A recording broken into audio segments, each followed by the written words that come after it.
Myslím, že Slovensko je úspešnou krajinou a že sa s problémami, ktoré muselo riešiť teda pred pádom komunizmu, po páde komunizmu, že sa s nimi vysporiadáva celkom úspešne a celkom dobre.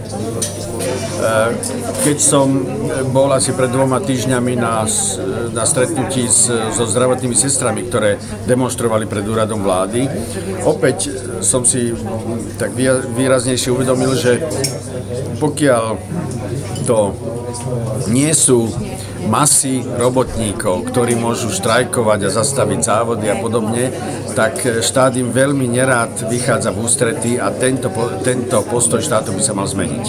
V rámci tých zlyhaní asi treba zdôrazniť dve najväčšie, a to sú vážne problémy sociálneho postavenia občanov na Slovensku a vysoká miera nezamestnanosti, spájana samozrejme s problémami so životnou úrovňou, so slabou strednou triedou. Druhé zlyhanie je zlyhanie veľmi slabej formy otvoreného vládnutia a problémy s vymáhateľnosťou práva ústretového propodnikateľského prostredia. Slovensko zlyháva podobne takmer ako celá Európa a zvyšok sveta v morálke, ktorou je napríklad to, že sa celý národ dožaduje nekorupčných sudcov, nekorupčných futbalových rozhodcov, nekorupčných politikov, ale sám je veľmi často pripravený, keď sa dá neplatiť dane, keď sa dá obchádzať pravidlá hry. Tá slovenská politika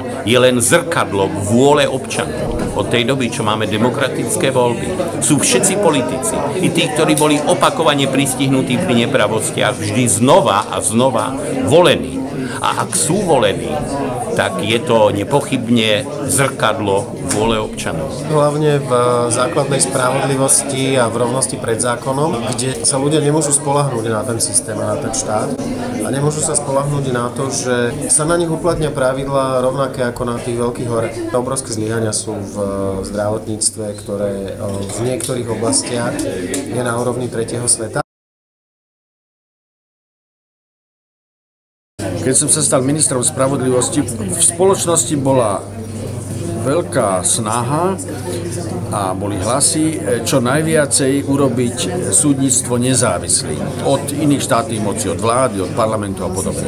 Výsledkom toho bolo, že sme zriadili súdnu radu, ktorá vlastne rozhoduje všetky najdôležitejšie vecné otázky súdnictva. Ukazuje sa, že stav súdnictva sa až tak veľmi nezmenil.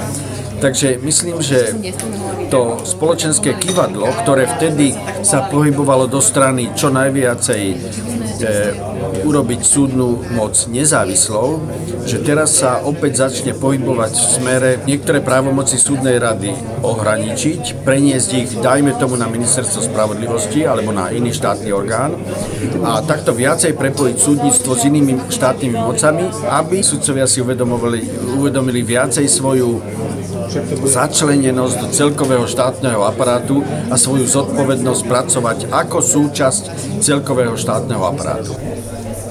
Mám svoju časť zodpovednosti za to, že sme neudržali stredopravicovú vládu, ale z hľadiska budúcnosti Slovenskej republiky ten pád nepovažujem za zlyhanie, ale naopak.